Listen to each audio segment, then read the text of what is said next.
Well, I'd like to think today's video is pretty straightforward. We are changing the oil on this 2015 Ford F-150 Lariat. It is powered by the 3.5-liter V6 Ecoboost, which I'm going to say at this point in time is more or less tried and very mostly true. Now, if in case you're a first-timer, it's very straightforward on this engine, as is the 5-liter and any other engine that you will find in your Ford F-150. And I want to say any vehicle that you're going to purchase, period. Changing your oil is a very, very simple thing. I don't want to say straightforward, because sometimes there's some things, but pretty easy. So as I more or less breathe the car stuff, I have a hoist, which is kind of cheating. But in case you don't have one, really, the only difference is you're going to want a piece of cardboard or maybe a crawler, something to lay on. A handy little floor jack such as this one, but just about any kind of jack will do if you're really in a pinch. Or being that it is a truck, you probably could squeeze under there, but I don't recommend it unless you're, well, probably not a fully grown adult. Now in this specific application, this 3.5-liter Ecoboost will take about 6 quarts of oil. So the tools that you will need to complete this venture: some sort of a oil filter wrench like this, and either a 15mm socket with ratchet or wrench, depending on what you want to do. I will use a socket in this particular instance. You will then want an oil drain pan of some sort, because you just don't want to be getting it on the ground, or especially not on yourself. And then, of course, there's the part that everybody likes to argue about. I always run the Ford Motorcraft oil filters, and I personally would probably recommend that because they seem to be pretty superior compared to what's out there. Then for oil, I'm just running the full synthetic Pennzoil 5W30. Again, highly recommended. This thing is running on full synthetic since I bought it. It is almost at 150,000 miles now. Sounds like a sewing machine. And I've only ever run synthetic in everything I own, and I have piles of vehicles with 200, even some is like 300,000 miles, and they still run great. So it's worth something. So now that we kind of have the tool stuff out of the way, we can go ahead, cheat a little bit. I've got the lift, like I said, I kick these out, and then make the truck go up. Now, after we got the truck in the air, a little bit of TV magic had happened in between. Very straightforward, as I said before, right there. I keep meaning to change this plug because it actually is kind of stripped. But there's your oil drain plug. And your filter is located right there. They do have this handy little drip system where the oil will actually drain right into this little hole. At least this is the case on the Ecoboost. So if you are doing this in your driveway, you're going to want to make sure that your pan is straight below that hole. So we have a particular drain pan situated right underneath the hole. Now that we have our wrench on it, we'll just pull down. Now we kind of have it going a little bit. We can take the wrench off. Just do that last little bit by hand. As I said, it does have that really handy little hole. You're going to see right about now as the oil starts coming out. Pretty dark, this oil change. And as I've done that, you can see the oil is very dark in color. And it was, starting fine. I definitely started to notice a bit of a difference in gas mileage. And I was also finding that it was ticking a little bit. So to me, those are some of the telltale signs to get that oil change. You start watching your gas mileage go down a bit, things start making noises, probably time for an oil change. So we can see coming out of the old one, something you used to hear way back in the day, we forgot to change the ring on it, or we double O-ringed it, and that would be a reason why a lot of these shops would tell you that your oil filter popped off. So here we have our new oil filter. There is oil all over the flange on that, so most people will say, lube that up a bit, which is a good idea. However, there's oil on that, and it's literally leaking all over it. So as I twist this on there, it's going to do its thing. So we'll just slide that on, if I can get it. There it is. And we're going to go clockwise, as you can see. And literally, I just tighten it on by hand. The wrench is a good idea. So that's on there now. Always a good time. Check everything out. Notice a little bit of a leak there, actually. That's on. Oh, that's nice. Yeah. the transmission line, I believe. So I'll have to look into that or see what's going on there. But that is something I'm going to have to fix sooner than later, or it's just going to go bad. And also, now that we have this, we'll just give it a little wipe. Try and get rid of that residue.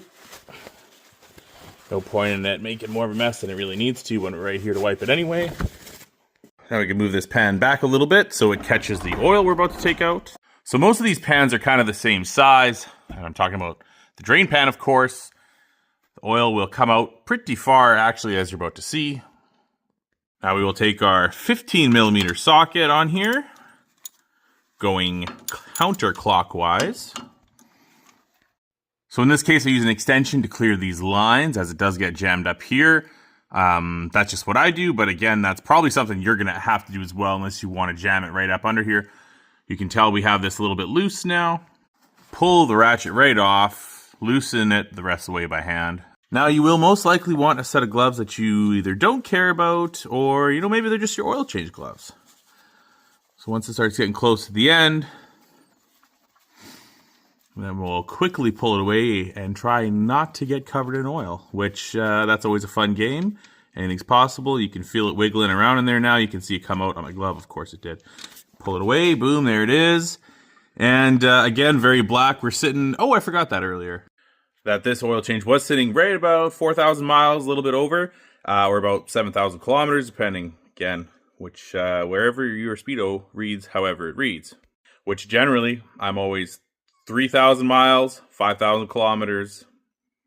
Normally the oil comes out clean, a little bit over this time, and it's dark. And again, like I said, noticeable loss of miles per gallon and some clicking or ticking, whatever you want to call it.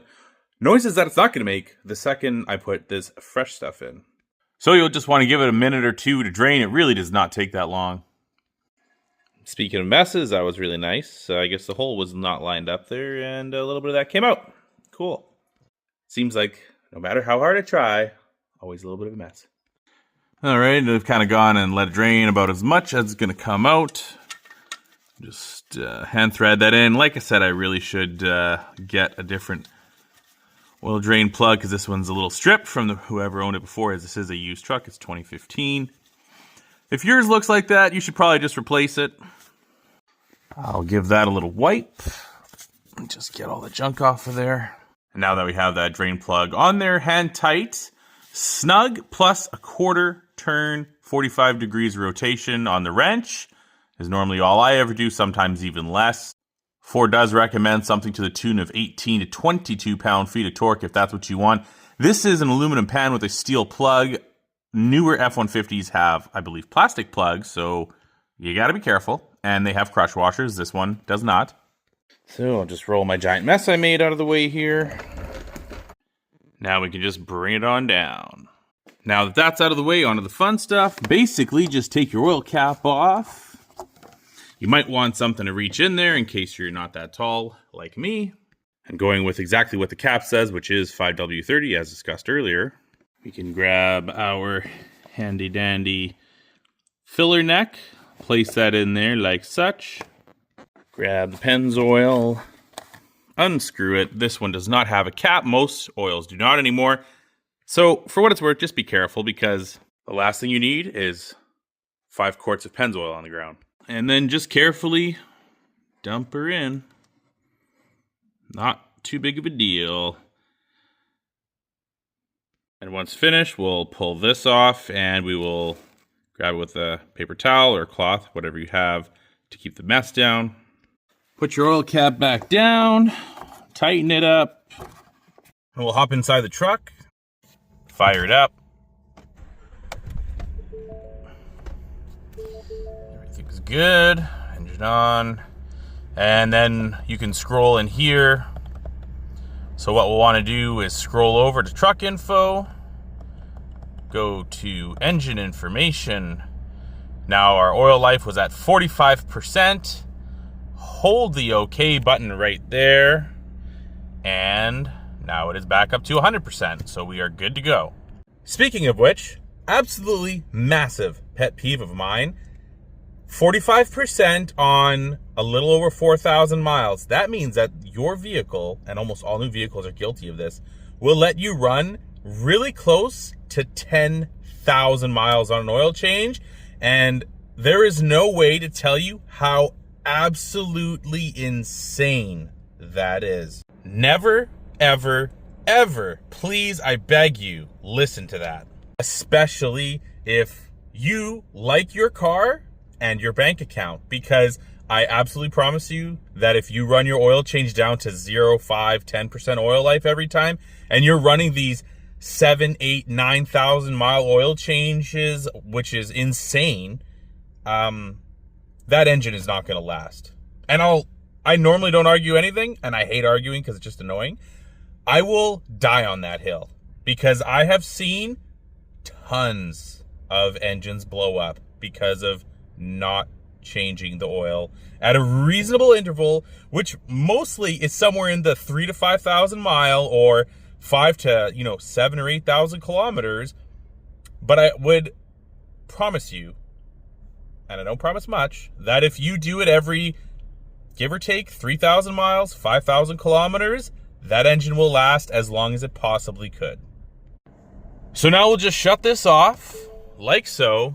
Get out, check the dipstick, make sure it's in the lines, which it will be. So go right there, grab the stick, wipe it off, place it back down the tube. It might not quite pick it up, but it is just beside the second hole, which means it's right on the money. So we can fire that back in. Always a good time to check all the other stuff while you're at it. This is empty, so I'm going to fill that. Check your air filter, which I literally just did, so I don't need to. And that's it. Close the hood. Done for another day. So as usual, if you made it this far, like, comment, subscribe, share this video, all those good things. Whoever you think might need hand of some sort changing the oil in their garage or on the floor, it doesn't matter. We've all been there. I do it all the time sometimes because I don't always have access to the garage.